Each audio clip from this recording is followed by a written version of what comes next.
This is a seemingly ordinary watermelon field. However, someone noticed something unusual. The watermelon field can not only yield sweet and juicy watermelons. Moreover, it could give birth to something unexpected. Keep giving it to the girls. Welcome to the place where you can't find it during the day. The Can't Escape at Night series.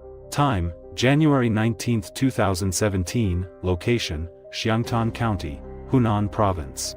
Early in the morning. According to the delivery time agreed upon by both parties in advance. Mr. Lee arrived on time at Hu Yong's watermelon plantation, preparing to deliver the greenhouse film that he urgently needed. However, when Mr. Lee gently knocked on the door, the long wait only resulted in silence.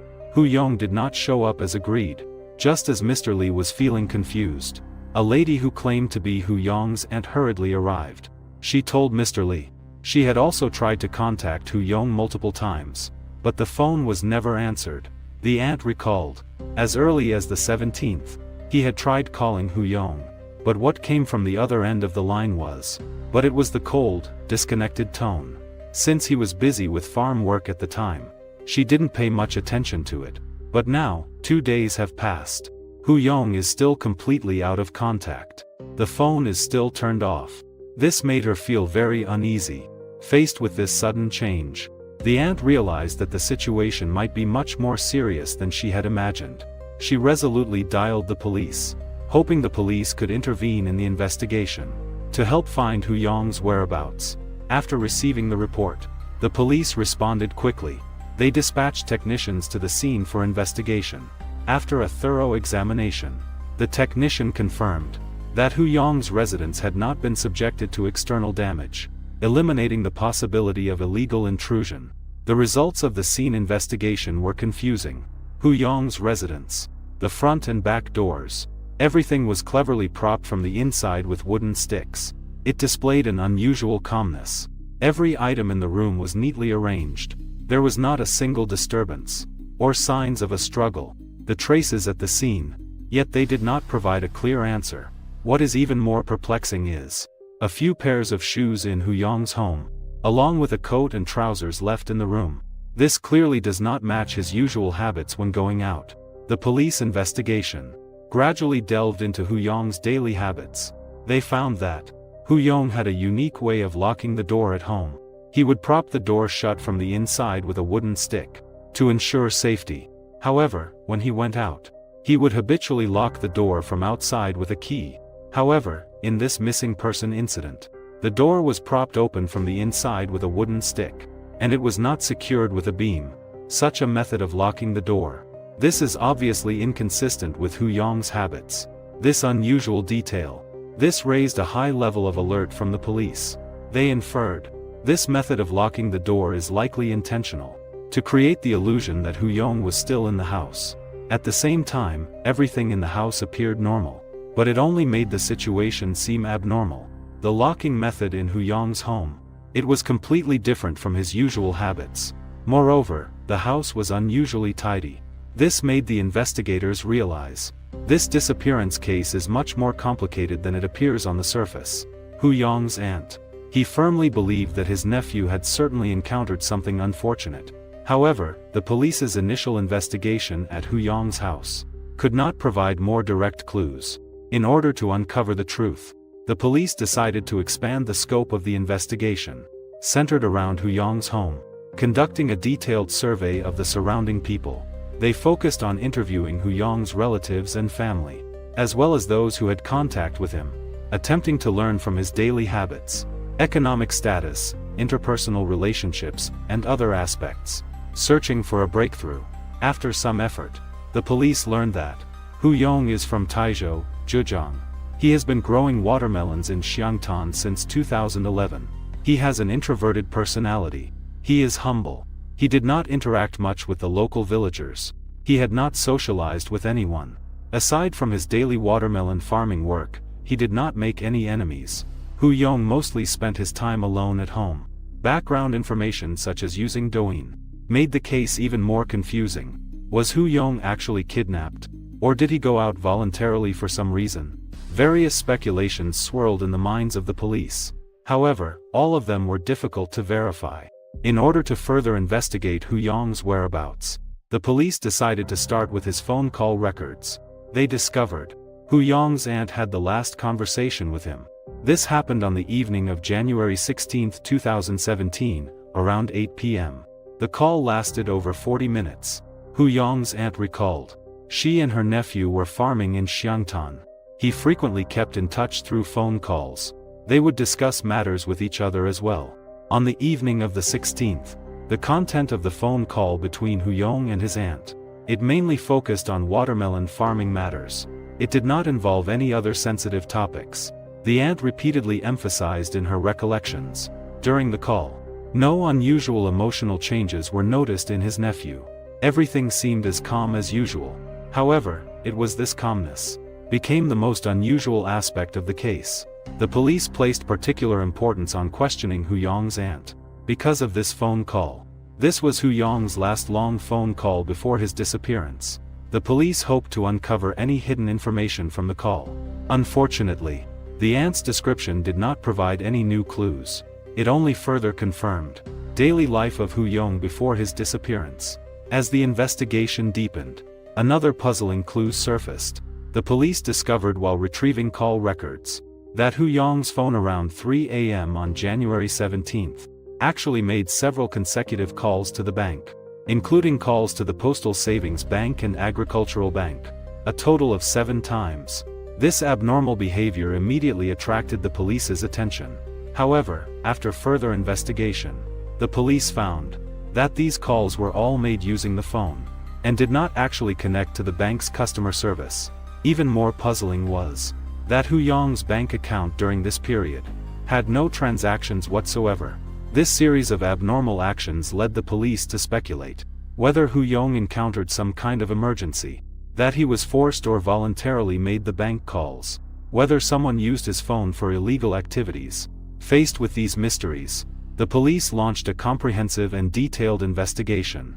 They not only conducted an in-depth investigation into Hu Yong's social circle and financial situation, they also conducted another investigation of his residence's shed.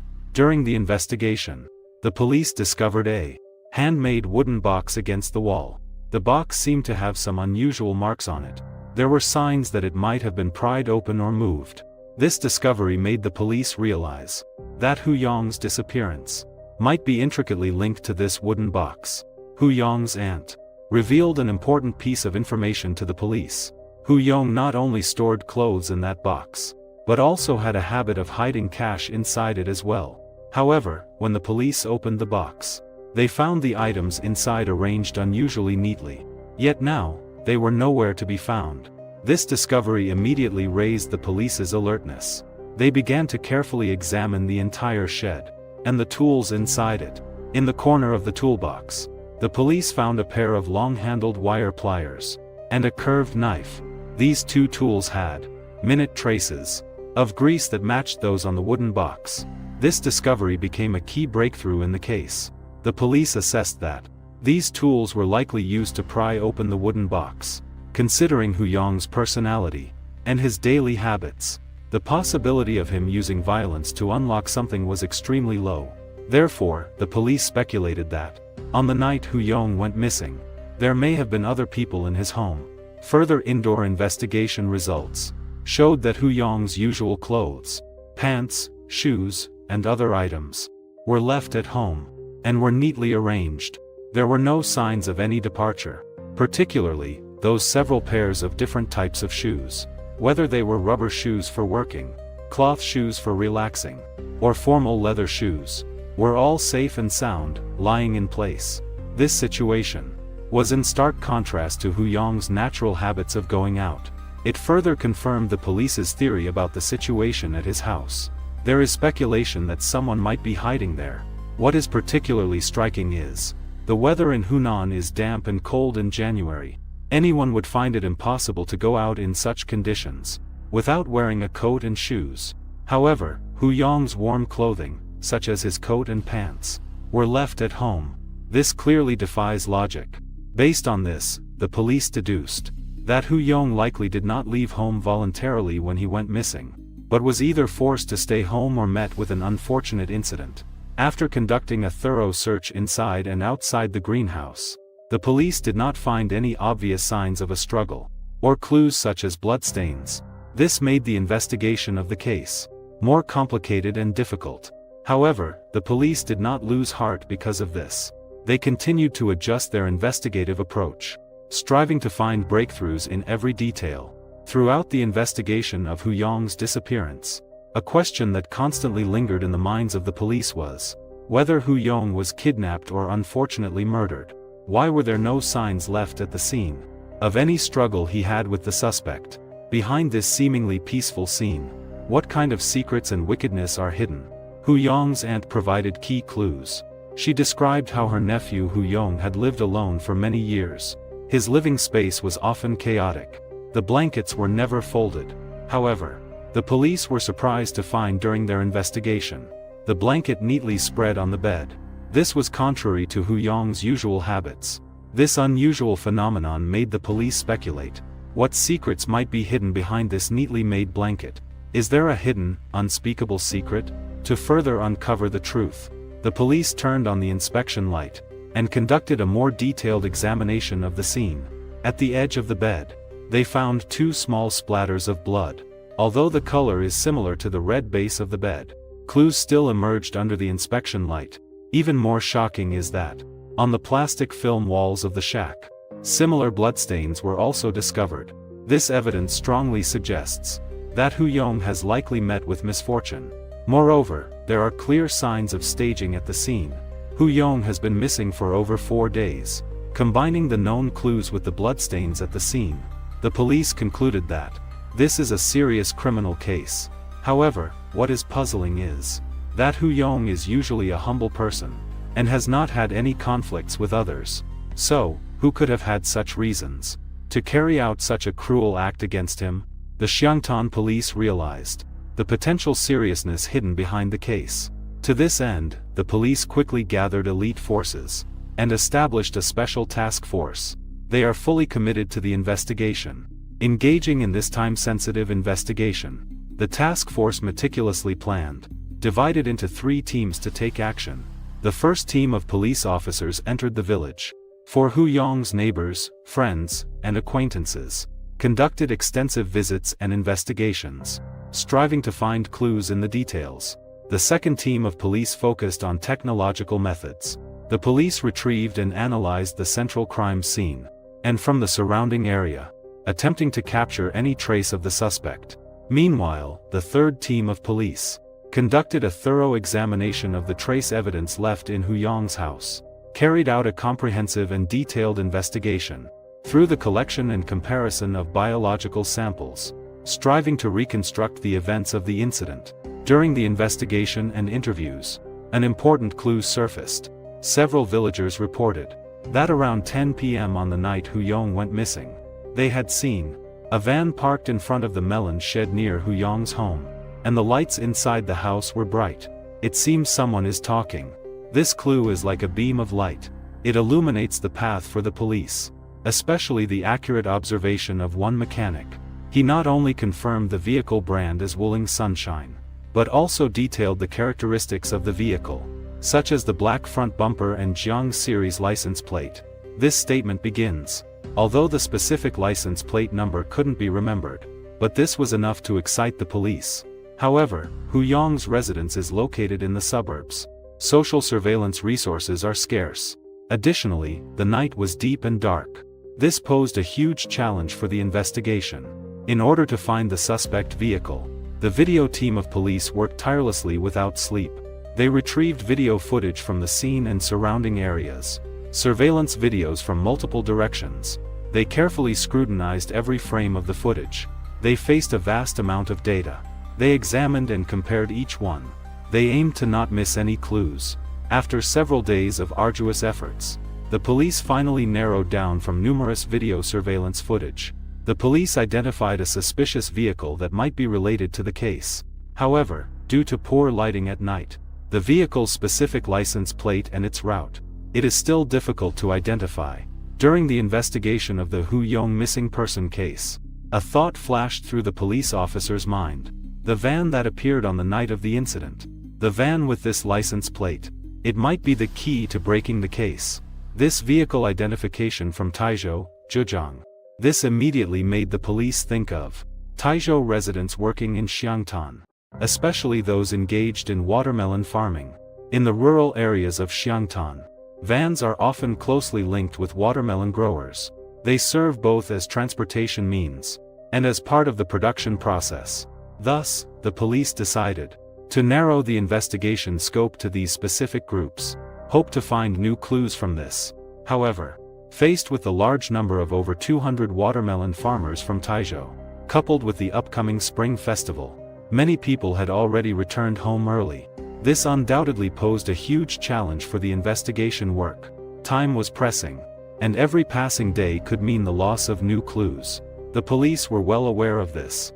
Therefore, during the critical period from Little New Year to New Year's Eve, they worked overtime, not letting any possible opportunity slip by. They visited each one individually, patiently inquiring. At the same time, they used technical means to compare vehicle information, striving to identify the suspect in the shortest time possible. Just as the investigation was proceeding in a tense and orderly manner, an unexpected discovery brought a turning point for the case. In the Kilapu area, at the home of a watermelon grower from Taizhou, the police discovered a Wuling Sunshine parked outside. Although the owner of the van was not home at the time, the presence of the vehicle was enough to raise the police's high alert. They quickly recorded the vehicle information and decided to conduct further investigation. The police officers noticed faint red marks visible on the backrest of the car. In light of this significant discovery, the investigating officers quickly sprang into action. They contacted the car owner immediately, requesting them to return immediately to cooperate with the investigation. At the same time, the police examined the suspected bloodstains inside the vehicle. They performed a meticulous extraction and sent it to a professional agency for testing. Sure enough, the test results surprised everyone. Those red marks were not bloodstains, but rather paint marks left by the owner during toy production. The paint marks left behind. After further investigation, it was confirmed that the car owner had no time to commit the crime. The red marks in the car were also not blood. Therefore, this lead was temporarily put to rest. However, the police did not feel discouraged by this. They continued to expand the scope of their search. Soon, another Wuling light van bearing the same license plate entered the police's line of sight. This vehicle is related to the night of the incident, the van that appeared outside Hu Yong's house. The characteristics are highly similar, especially its black bumper is particularly eye-catching.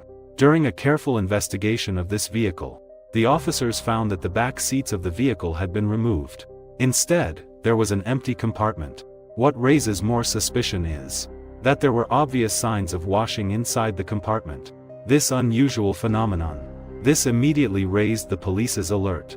Through thorough investigation, the police found the owner of the van.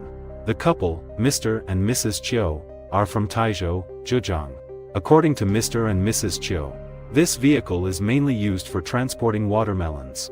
Therefore, for ease of loading and unloading, they removed the back seats. However, when asked why they would wash the back compartment, their responses appeared vague. It was difficult to make sense of it. The police keenly noticed the discrepancies. According to common sense, if they were washing the vehicle, they should either not wash it at all, either it will be thoroughly cleaned. However, the trunk of Chiu's couple's car was only partially cleaned. Behind this unreasonable behavior, there may be hidden secrets. After thorough investigation and careful examination by the police, a trace of blood was unexpectedly discovered in the trunk. The technical team acted quickly. They successfully extracted and identified in the vehicle that this drop of blood indeed belonged to the victim, Hu Yong. As the investigation deepened, the suspect vehicle came to light. However, things are often not that smooth. The car owners, Chiu's couple, surprisingly claimed that they did not know the victim, Hu Yong. They had never had any contact at all. They revealed that the vehicle was lent to their fellow townsman, Peng Linglong, on the night of the incident. This information immediately attracted the police's high attention. Peng Linglong quickly became a key figure in the case. Further investigation revealed Peng Linglong not only grew up in the same village as Hu Yong, But they also had interactions over borrowing farming tools and pesticides. There have been intersections regarding the borrowing issue. According to eyewitnesses' accounts, on the night of the incident, the van driven by Peng Linglong was seen near Hu Yong's home, and bloodstains belonging to Hu Yong were found inside the vehicle. All evidence seems to point to Peng Linglong. After more than 20 hours of grueling interrogation, Peng Linglong's psychological defenses finally crumbled. He confessed to the crime of killing Hu Yong. The root of this tragedy actually stemmed from a trivial argument. Peng Linglong borrowed 4 bags of pesticides from Hu Yong last year, and not paying him back on time. The two had a quarrel over this matter during a casual chat, which gradually escalated into an intense argument. Under the loss of emotional control, Hu Yong made an impulsive move. Completely enraged Peng Linglong, Hu Yong casually threw away the cigarette but in his hand. Unfortunately, it bounced onto Peng Linglong's body. This small action instantly ignited the anger in Peng Linglong's heart. Driven by emotion, he impulsively grabbed the hammer at home, and crazily smashed it towards Hu Yong's head, again and again, until Hu Yong lost the ability to resist. Afterward, he was eager to cover up his crime, so he pried open the cabinet and took the valuables inside. He tried to create the illusion of a robbery and murder. He then carefully cleaned up the scene. He moved the pillows and blankets that might leave traces, along with Hu Yong's body into the van.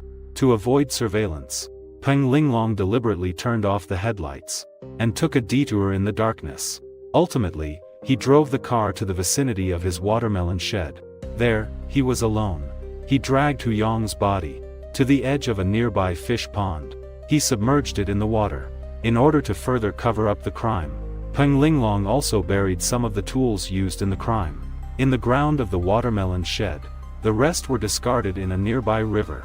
He even deliberately used Hu Yong's phone to call the bank's customer service. This was to create the illusion that Hu Yong was still alive. At the same time, he carefully cleaned the bloodstains on the vehicle, in an attempt to eliminate all possible clues that could expose him. However, Peng Linglong never thought of escaping. He confidently believed that his plan was foolproof. The police could not possibly trace him. This fearless exchange of verbal blows ultimately cost him a bloody lesson. It profoundly awakened our deep longing for peaceful communication. A profound longing for peaceful communication. Language as a bond of communication for the mind should be a bridge to enhance understanding, instead of a sword that provokes conflict. Every choice of peaceful dialogue is a tribute to the highest value of life. The wild donkey still says the same thing. Hope we can take this as a lesson. The alarm bell continues to ring.